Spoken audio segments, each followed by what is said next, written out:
नमस्कार विद्यार्थियों, श्री शक्ति क्लासेज में आपका पुनः स्वागत है। सैटरडे को हमने जो ऑन वायलेंस जो पार्ट था वो हमने स्टार्ट किया था।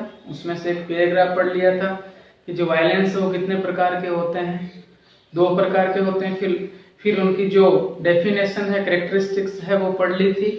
आज हम उससे आगे पढ़ते हैं कि फिजिकल वायलेंस और इनवर्डली हम जो लोगों को हम डिसलाइक करते हैं, हेट करते हैं, उसके अलावा और क्या होता है। जो इनसाइड द स्किन जो हमने पढ़ा था कि हम इनवर्डली इनसाइड द स्किन, आंतरिक रूप से जो हमारी स्किन के अंदर यानी हमारे मन में है, टू डिसलाइक पीपल, लोगों को डिसलाइक करना, नापसंद करना, टू हेट पीपल, लोगों से नफरत करना, टू क्रिटिसाइज, क्रिटिसाइज का मतलब क्या होता है, आलोचना करना पीपल, लोगों की। यहां तक हमने पढ़ लिया था।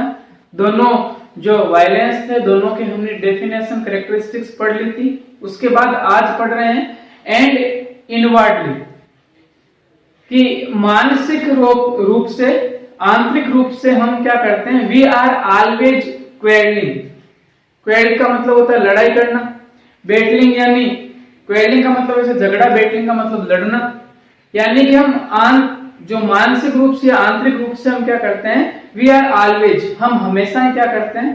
देखो ऑलवेज का यूज हमने प्रेजेंट कंटिन्यूस में भी लिया था। मैंने कहा था कि यहाँ पर ऑलवेज कौन से टेंस में आता है, प्रेजेंट सिंपल में। लेकिन जब बैड हैबिट को शो करना हो तब किसका यूज किया जाता है, प्रेजेंट कंटिन्यूस का। तो यहाँ पर प्रेजेंट कंटिन्यूस का यूज किया गया है। वी आर ऑलवेज क्वेरलिंग, हम हमेशा लड़ते रहते हैं। तो ये लड़ने की जो आदत है वो क्या होती है, बुरी बैड हैबिट है। उसके बाद बैटलिंग, लड़ाई करते हैं। नॉट ओनली विद अदर्स, ना केवल अन्य लोगों के साथ में।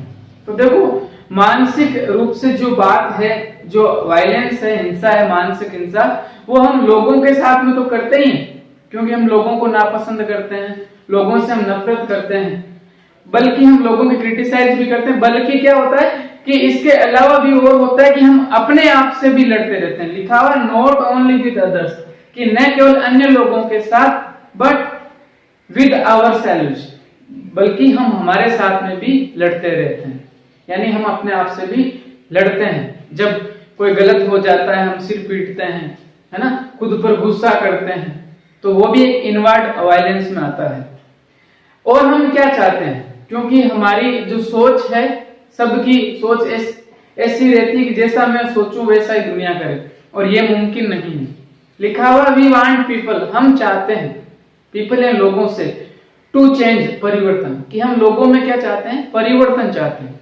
हम चाहते हैं कि ये चेंज हो जाए। कैसे चेंज होना है, we want to force them, force का मतलब होता है दबाव देना। हम उनके ऊपर दबाव डालना चाहते हैं। किस चीज के लिए, to our way of thinking, कि जिस प्रकार मैं सोचता हूं, थिंक का मतलब सोचना, कि जो मेरी सोच है कि मुझे ये चीज अच्छी लगती है, ये बुरी लगती है, तो लोगों को भी वो चीज अच्छी और बुरी ही लगे। यानी सब मेरी तरफ से, मेरे तरीके से सोचे, ऐसा मुमकिन नहीं है। और जब लोग नहीं सोचते हैं, हम जैसा चाहते हैं वैसा जब नहीं होता है, तो भी हम अपने साथ में जो कोई भी डिप्रेशन वगैरह कुछ भी है वो हम अपने साथ में करते रहते हैं। और वो भी किस में है, इनवर्ड वायलेंस में। तो इनवर्ड वायलेंस में हमने क्या पढ़ा, to dislike people, to hate people और टू क्रिटिसाइज पीपल।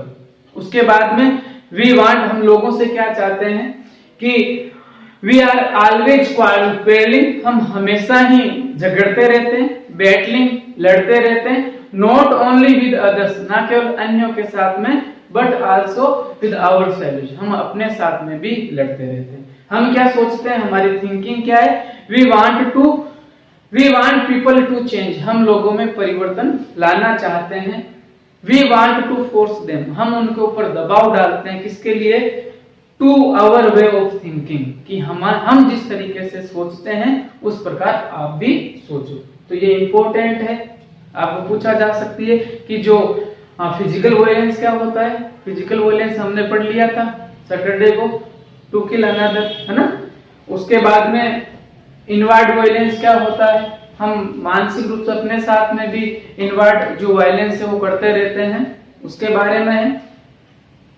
अब अगला जो पैराग्राफ है वो बता रहा है कि जो संसार है उसमें वायलेंस किस प्रकार बढ़ रहा है, और जो वायलेंस हिंसा है उसका अंतिम जो दौर जो चरण है वो क्या है, कि हिंसा कब होती है, लास्ट में हिंसा का अंतिम परिणाम क्या होगा, और हिंसा होने का काम क्या है, हम हमारे शरीर हम क्या सोचते हैं। तो इसका इस पैराग्राफ में हमें मिल जाएगा लिखा हुआ इन द वर्ल्ड, संसार में as we grow up, grow up का मतलब बढ़ना, ग्रो अप का मतलब क्या होता है, बढ़ना, यानी बड़े होते हैं। यहां पर क्या है, बड़ा होना, कि एज यानी जैसे जैसे, वी ग्रो अप हम बड़े होते हैं, वी सी हम देखते हैं, जैसे ही हम बड़े होते हैं हम देखते हैं, क्या देखते हैं, a great deal of violence. Great deal पहले भी आ चुका है, यानी हम अत्यधिक मात्रा में हिंसा देखते हैं।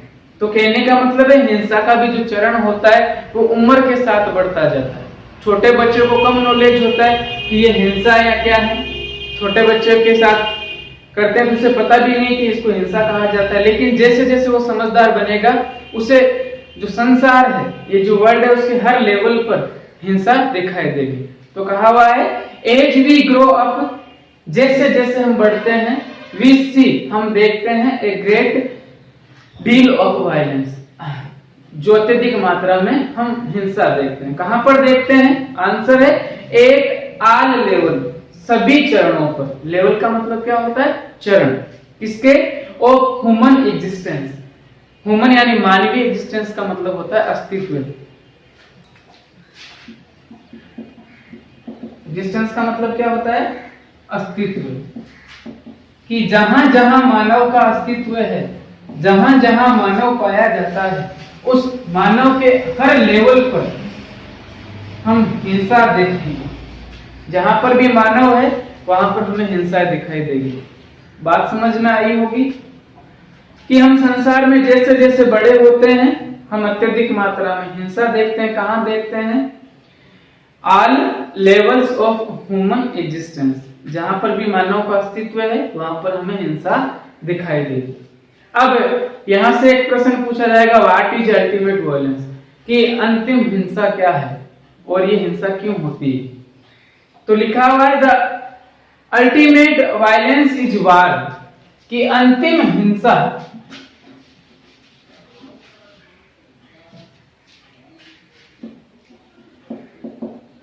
अल्टीमेट वायलेंस क्या है, वो है वार। वार बुधवार, वार का मतलब युद्ध, कि जो अंतिम हिंसा है वो क्या होती है, युद्ध, कि हिंसा का अंतिम पड़ाव, कि हिंसा कहां जाकर खत्म हो जाएगी, कि जब युद्ध होगा तो युद्ध में आपस में जो एनिमीज ही होंगे, एक को नष्ट किया जाएगा, एक दूसरे को आघात पहुंचाएंगे, तो एक को मरना पड़ेगा, तो वहां से हिंसा जो है वो अंतिम पड़ाव पर आ जाती है। तो अंतिम हिंसा क्या है आपको पूछा जाए तो आंसर क्या होगा, वार, कि युद्ध है वो एक अंतिम अल्टीमेट वायलेंस है। अब वार क्यों होते हैं, आपको यह भी प्रश्न पूछा जा सकता है, why does war take place, war युद्ध क्यों होते हैं।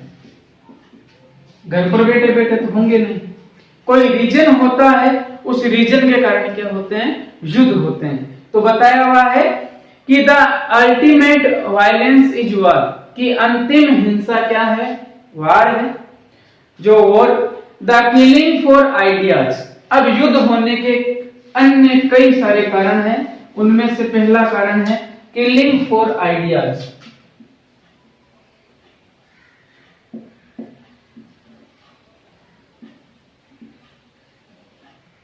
आइडियाज का मतलब होता है विचार, किल का मतलब मारना, कि अपने विचारों को, जो हमारे विचार हैं, क्योंकि पहले जो दूसरा पैराग्राफ है, पहला पैराग्राफ उसमें हमने लास्ट में पढ़ा द वे ऑफ थिंकिंग, जैसा हम चाहते हैं वैसा ही लोग करें। तो जब एक देश दूसरे देश से लड़ता है, देश में आपस में ही लोग लड़ते हैं, किस लिए लड़ते हैं, किलिंग फॉर आइडिया, अपने विचारों के लिए लोगों को मारना। क्योंकि कई लोग हर अलग अलग संप्रदाय धर्म संप्रदाय में, फिर जो जिनके जो धर्म है उन धर्मों में अलग अलग पार्ट बने हुए हैं। तो जो सभी अपने धर्म को अच्छा दिखाना चाहते हैं, अपने विचारों को अच्छा दिखाना चाहते हैं, तो उनके जो विचार होते हैं, मैं ये विचार करता हूं, तो जो पावरफुल है दोनों तरफ, तो दोनों में क्या होगा, युद्ध होगा। और उस युद्ध किसके कारण हुआ है, उनके विचारों के कारण। विचार किसके आए, विचारों से क्या होगा, किलिंग यानी मारना, अपने विचारों को मनवाने के लिए मार देना, तब क्या होगा, वार होगा, हिंसा होगी, अल्टीमेट वायलेंस। दूसरा होता है for so called religious principle. अब ये आइडियाज को अलग अलग भागों में बांटा गया है कि लोगों के विचार क्या क्या होते हैं। पहला विचार है killing for religious principle. Religious principle, principles का मतलब सिद्धांत, और रिलीजियस का मतलब धार्मिक। अब हम अपने राष्ट्र की बात करें तो कई अलग अलग डिफरेंट टाइप्स के जो धर्म हैं, जो रिलीजियस प्रिंसिपल बनाए हुए हैं।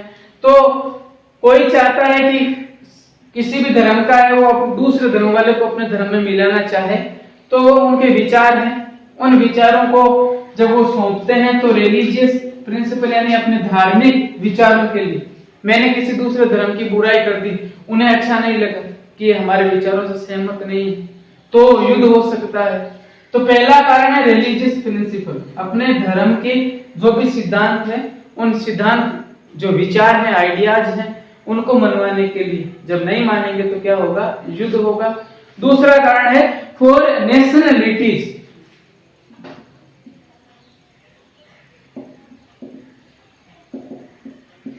नेशनल शब्द से बना हुआ है, नेशनलिटीज है।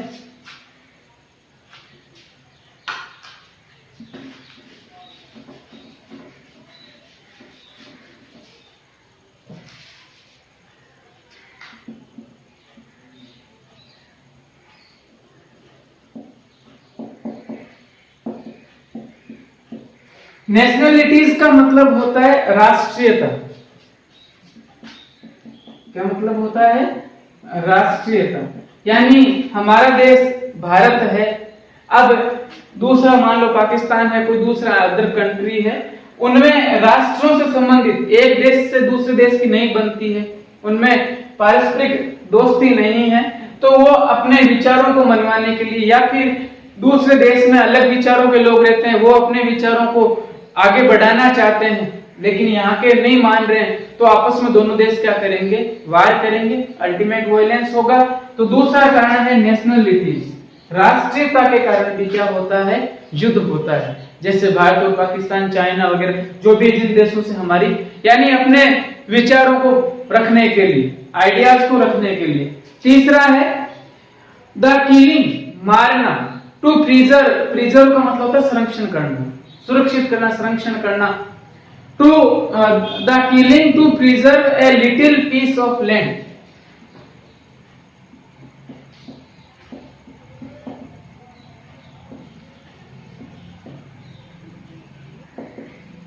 लिटिल पीस ऑफ लैंड का मतलब होता है भूमि का एक छोटा सा टुकड़ा होता है।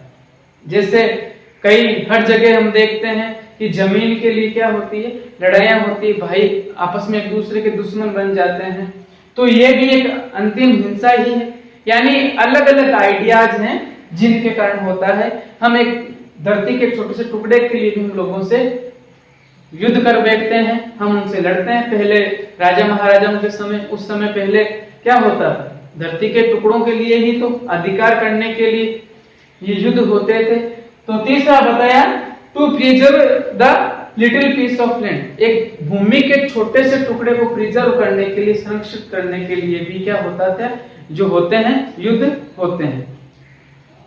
टू डू दैट, ऐसा करने के लिए, ऐसा किस किस के लिए, एक तो पहला कारण बताया, दूसरा और तीसरा, ये जो तीनों कारण हैं, इन कारणों को करने के लिए, पहला कारण रिलीजियस प्रिंसिपल, दूसरा नेशनलिटीज, और तीसरा है लिटिल पीस ऑफ लैंड को प्रिजर्व करने के लिए, यानी धरती के छोटे से टुकड़े को संरक्षित करने के लिए। इन सब चीजों को करने के लिए, यानी मुझे अपने राष्ट्र को बचाना है, मुझे मेरी जमीन बचानी है, मुझे मेरे धार्मिक सिद्धांत है उनको बचाना है, इनको दूसरे लोगों पर थोपने के कारण मैन विल किल, आदमी मार डालेगा, यानी आदमी दूसरे आदमी को क्या कर देगा, मार देगा। विल प्लस वर्ब की फर्स्ट फॉर्म है मार देगा। डेस्ट्रॉय, DESTRO, डेस्ट्रॉय का मतलब होता है विनाश कर देना, ध्वस्त कर देना, यानी वो ध्वस्त कर देगा आदमी। मैम, MAIM, मैम का मतलब होता है विकलांग कर देना, अपंग बना देना, ऐसे गांव जो गहरे हो, यानी कि किसी को अपंग बना देना। कैसा करने के लिए, इन चीजों को बचाने के लिए, अपने धर्म को, अपने राष्ट्र को, अपनी धरती को बचाने के लिए आदमी क्या करेगा, मार देगा, किल यानी मार देगा। मैन विल किल, डेस्ट्रॉय ध्वस्त कर देगा, मैन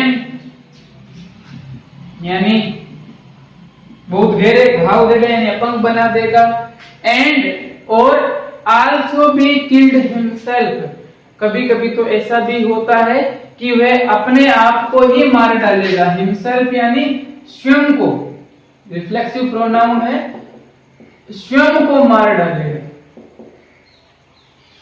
हम ज्यादातर देखते हैं कुछ जो आतंकवादी होते हैं, टेररिस्ट होते हैं, वो अपनी बॉडी पर बम वगैरह, सुसाइड बम जो भी है, बम बांधकर आते हैं यहाँ पर, और वो आत्मघाती जिसको कहा जाता है हमला, यानी ऐसा हमला जिसमें खुद के तो चित्र उड़ेंगे, साथ में ही लोगों को भी मार डालेंगे। यानी अपने किसी भी कोई भी कारण हो सकता है, 3 कारण पड़े, रिलीजियस प्रिंसिपल, नेशनलिटीज, और जो धरती का छोटा सा टुकड़ा है उसको प्रिजर्व करने के लिए, लिटिल पीस ऑफ लैंड, इनको प्रिजर्व करने के लिए लोग, आदमी या तो मारेगा या ध्वस्त कर देगा, ध्वस्त यानी विस्फोट होते रहते हैं, या फिर किल्ड हिमसेल्फ, कभी कभी तो अपने आप को भी मार डालता है।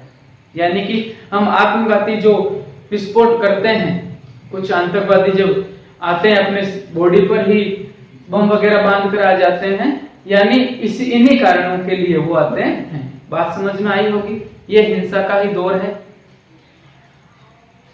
देयर इज इनोमस, इनोमस का मतलब होता है अत्यधिक मात्रा में।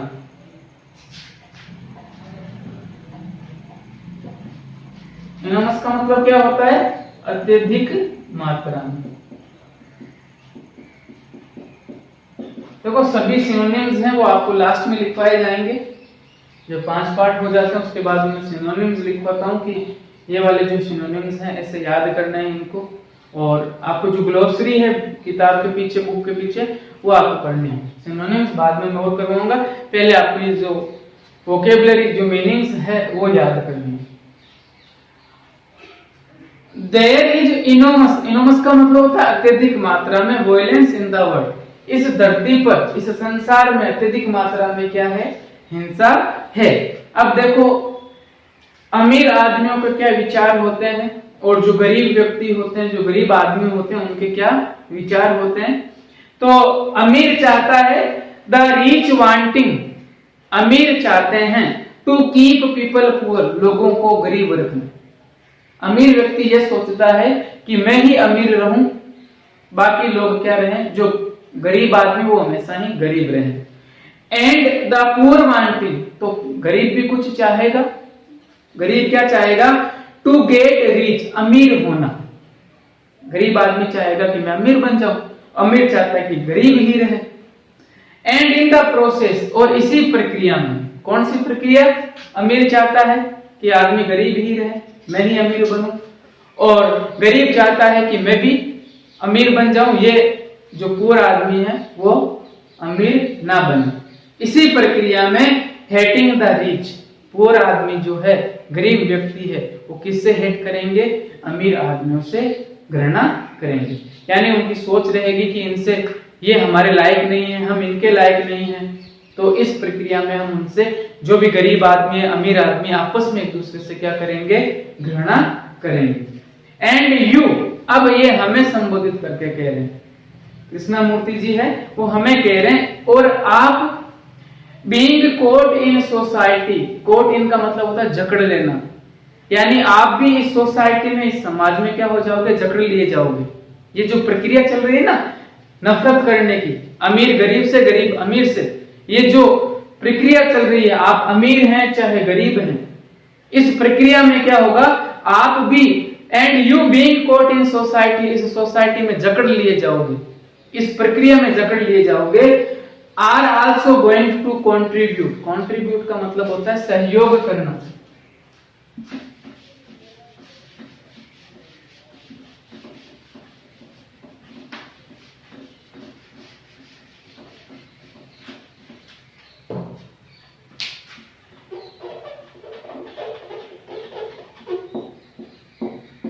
कंट्रीब्यूट का मतलब क्या होता है, सहयोग करना, कि आप भी इस सोसाइटी में क्या हो जाओगे, कोट इन, जकड़ लिए जाओगे, और इस प्रक्रिया में, ये जो प्रक्रिया चल रही है नफरत करने वाली, इसमें आप भी सहयोग करोगे। जब आप बड़े हो जाओगे तो आपकी भी थिंकिंग इसी प्रकार हो जाएगी।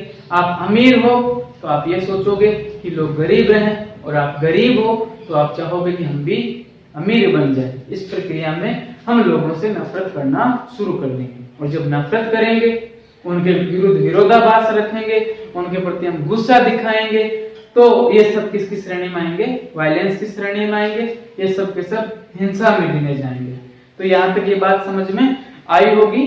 हम वापस सेकंड जो पैराग्राफ है उसका मैं हिंदी में बता रहा हूँ कि इस संसार में एज वी ग्रो अप, जैसे जैसे हम बड़े होते जाते हैं, हम क्या देखते हैं, वी सी, हम देखते हैं, क्या देखते हैं, a great deal of violence, हिंसा की एक अत्यधिक मात्रा हम देखते हैं। कहां पर देखेंगे, at all level of human existence, जहां पर भी मानव का अस्तित्व है, जहां पर मानव पाया जाता है, वहां पर प्रत्येक चरण में आपको ये हिंसा दिखाई देगी। अब फिर बताया, द अल्टीमेट वायलेंस इज वार, अंतिम जो हिंसा है वो क्या है, युद्ध है। युद्ध क्यों होते हैं, द किलिंग फॉर आइडियाज, अपने विचारों के लिए मारने के लिए। आइडियाज कौन कौन से आपको पूछे जाए कि कौन कौन से आइडियाज होते हैं जिनके लिए हम युद्ध करते हैं, तो बताया हुआ है फॉर सो कोल्ड, उदाहरण के लिए जिनको क्या कहा जाए, रिलीजियस प्रिंसिपल, धार्मिक सिद्धांतों के लिए, नेशनलिटीज, राष्ट्रीयता के लिए, द किलिंग, मारना, किसके लिए, to preserve a little piece of land, धरती के एक छोटे से टुकड़े को सुरक्षित करने के लिए, संरक्षित करने के लिए लोगों को मारना, ये आइडियाज हैं, इनके लिए युद्ध होते हैं। टू डू दैट, ऐसा करने के लिए, कैसा करने के लिए, इस धार्मिक सिद्धांतों के लिए, राष्ट्रीयता के लिए, इन सब कामों को करने के लिए मैन विल किल, आदमी मार डालेगा, डेस्ट्रॉय यानी विनाशित या ध्वस्त कर देगा, या फिर मेम का मतलब होता है अपंग बना देना, जिसको जो घाव है वो बहुत गहरे दिया जाए, एंड आल्सो, और कभी कभार तो क्या होता है, बी किल्ड हिमसेल्फ, अपने स्वयं को भी मार डालता है। ये युद्ध होने के परिणाम है। अब आगे बताया, there is enormous violence in the world, संसार में अत्यधिक मात्रा में क्या है, हिंसा है। अमीर आदमी क्या चाहते हैं, द रिच का यहाँ पर मतलब है पूरे के पूरे जो अमीर लोग हैं, द रिच वांटिंग, चाहते हैं टू कीप पीपल पुअर, लोगों को गरीब रखना, एंड द पुअर वांटिंग, और जो भी गरीब व्यक्ति हैं वो क्या चाहते हैं, टू गेट रिच, अमीर बनना, एंड इन द प्रोसेस, और इसी प्रक्रिया में हेटिंग द रिच, किससे नफरत करेंगे, अमीरों से नफरत करेंगे। अब हमें संबोधित करके कहा जा रहा है कि एंड यू, और आप भी बीइंग कोट इन सोसाइटी, इस सोसाइटी में, इस समाज में जकड़ लिए जाओगे इन परंपराओं से नफरत करने वाली, आर आल्सो गोइंग, आप भी क्या करने जा रहे हो, टू कंट्रीब्यूट, सहयोग करने जा रहे हो, इसमें, टू दिस, इन सब चीजों में, नफरत करने वाली इन सब चीजों में, युद्ध वाली इन सब चीजों में आप क्या करने जा रहे हो, सहयोग करने जा रहे हो। ये बात समझ में आई होगी। तो अल्टीमेट वायलेंस क्या है, युद्ध क्यों होते हैं, ये बात भी समझ में आ गई होगी। अमीर क्या चाहते हैं, गरीब क्या चाहते हैं, ये बात भी आपको समझ में आ गई होगी। अगला पैराग्राफ है, अगला जो पैराग्राफ है वो कौन कौन सी चीज इनहेरेंट होती है। इनहेरेंट का मतलब होता है जन्मजात, कि एक व्यक्ति है, जन्मजात है नहीं, जब पैदा होता है उसके बाद में व्यक्ति में कौन कौन से जो गुण होते हैं वो पैदा होने के बाद धीरे धीरे जैसे जैसे ग्रो अप करेगा वैसे वैसे वो गुण आ जाएंगे। कौन कौन से गुण है वो हमारे अंदर होते हैं। उसके बाद में इन सब चीजों से पार पाने के लिए एजुकेशन कैसे सहयोग करेगी, ये इस अगले पैराग्राफ में है। एजुकेशन का मतलब केवल शिक्षा ग्रहण करके नौकरी लगना ही नहीं है, ये बताया गया है। उसके बाद में एजुकेशन से व्यक्ति में क्या परिवर्तन आएगा। देखो पार्ट बहुत इंपॉर्टेंट है, एक एक पैराग्राफ एक एक लाइन का हिंदी अर्थ हमें समझ में आना चाहिए, याद भी होना चाहिए कि एजुकेशन से व्यक्ति है उसमें क्या परिवर्तन आते हैं। उसके बाद में कुछ लोग ऐसे भी होते हैं जो एजुकेटेड होते हैं लेकिन अपनी एजुकेशन को दूसरी दिशा में ले जाते हैं। जैसे हम बात करें तो ओसामा बिन लादेन एजुकेटेड बंदा था लेकिन फिर भी आतंकवादी बन गया, टेररिस्ट बन गया। तो एजुकेशन को भी सही ढंग से लगाना चाहिए हमें। उसके बाद में